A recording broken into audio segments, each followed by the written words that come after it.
Hey signers!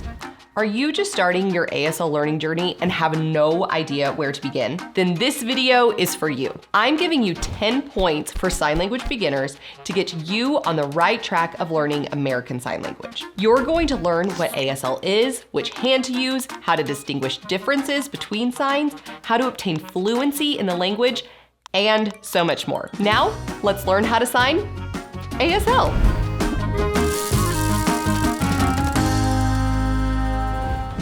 Number 1, what is ASL?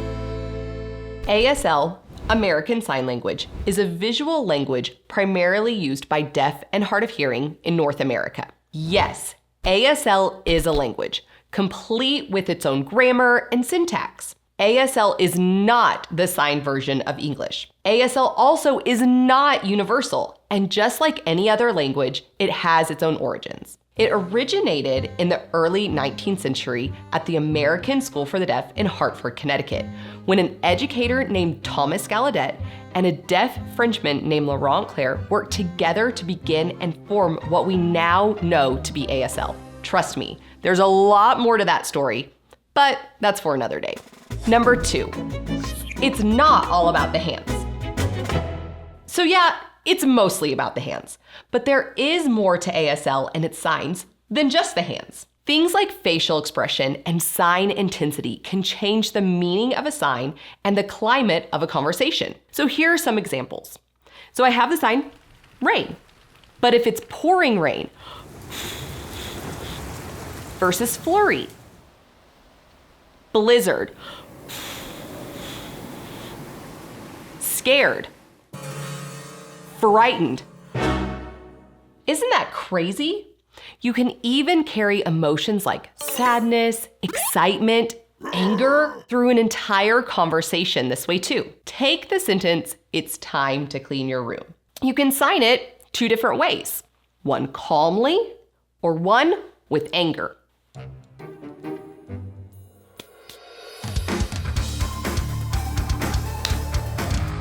See, it's not all about the hands. So if things like facial expression can change the meaning of a sign, what else makes up a sign? Well, that brings me to number 3.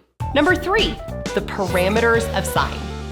You can really break down any sign into these 5 parts: hand shape, palm orientation, location, movement, and non-manual signals.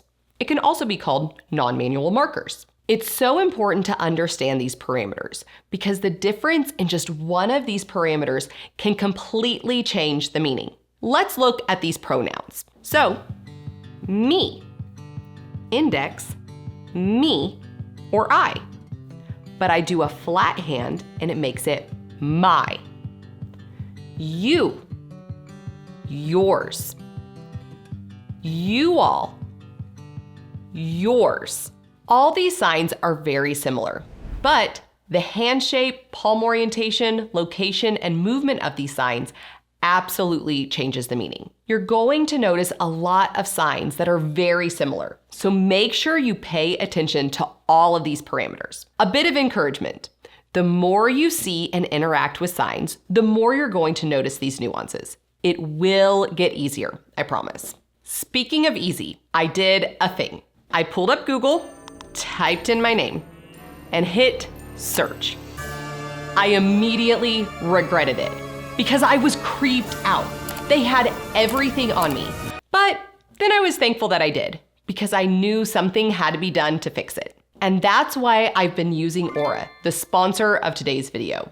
Aura shows me which data brokers are selling my information and automatically submits opt-out requests for me. In fact, Aura found 15 data brokers that were selling my information. Yikes. Aura is working to protect me and my family from hackers who are trying to access our accounts that have sensitive information. It's also really easy to set up, so you don't have to download several different apps to get things like antivirus, VPN, password management, parental controls, identity theft insurance, and more.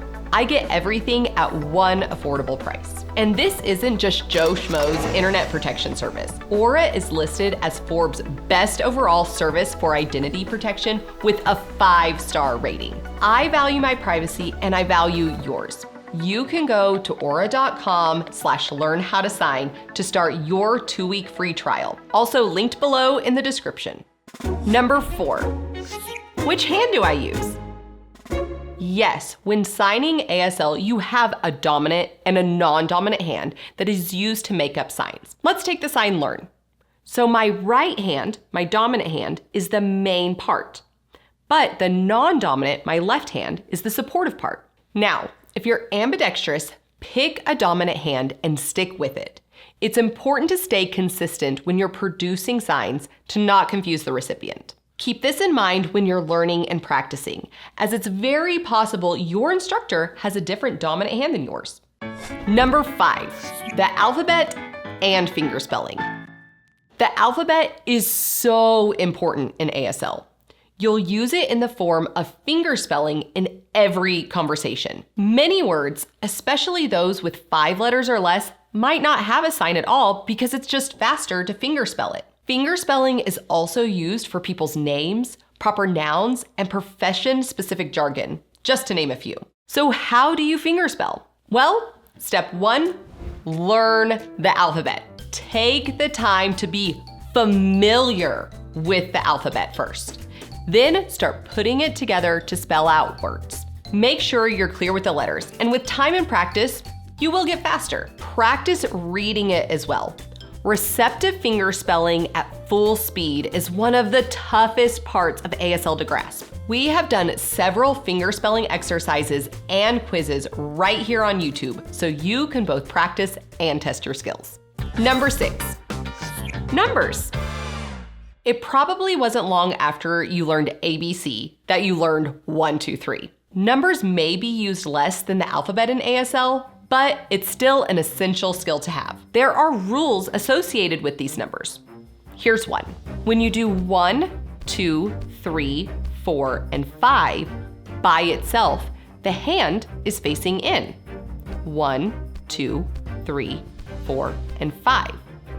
But when it's incorporated in a sign, 1, 2, 3, 4, 5 years old, it's facing out. We have a great video on getting started with numbers and even a full numbers course within our accelerated program. Number 7, sign variations. Just like how spoken languages have dialects, ASL experiences regional variations, evolving signs over time, and unique personal and regional signing styles. For example, the sign for birthday can differ across the United States. Just like we have varying terms for a soft drink, like soda, pop, or Coke. The regional differences are not just about geography. They embody the diverse culture of the deaf community. Additionally, ASL signs evolve alongside technological and cultural changes, much like how the sign for phone has transformed, mimicking old receivers to resembling new modern ones. Understanding these variations is key to appreciating ASL's depth and fluidity, reminding us that there isn't always a singular correct way to sign, but rather a spectrum of expressions influenced by context, culture, and time. Number 8, how do I become fluent? Well, let me start by telling you how I became fluent. A lot of learning, a lot of practicing, and a lot of immersion. I have been around the deaf community since I was 12 years old and studied ASL and interpreting in college. It was probably about my 3rd semester of college before I started to dream in ASL. All of that to say, it's going to take a lot of hard work and time, but you can do it. We have a lot of students in our accelerated program that have been working with us for a couple of years now, and they are very conversational in ASL, and some are quickly approaching fluency. That can be you. Number 9, learning signs. Okay, let's learn some signs. Hello. Hello. My or me, name, and then fingerspelling your name. Meredith. Then, nice to meet you. Nice, meet, you. There you go, your first signs. So now what? What's the best way to learn new signs? Well, the shameless plug answer is with us. We have hundreds of ASL videos on our YouTube channel and cover well over 1,000 signs in our vocabulary videos, which are all very topical and have convenient chapter markers to jump to a specific sign. If I had to tell you where to start, I would say check out our 99 Signs playlist. It's made up of 3 teaching videos and 3 check your understanding videos. So what if you're looking for a specific word? Well, this is where a signing dictionary comes in handy. See what I did there? I actually encourage you to cross-reference your sources.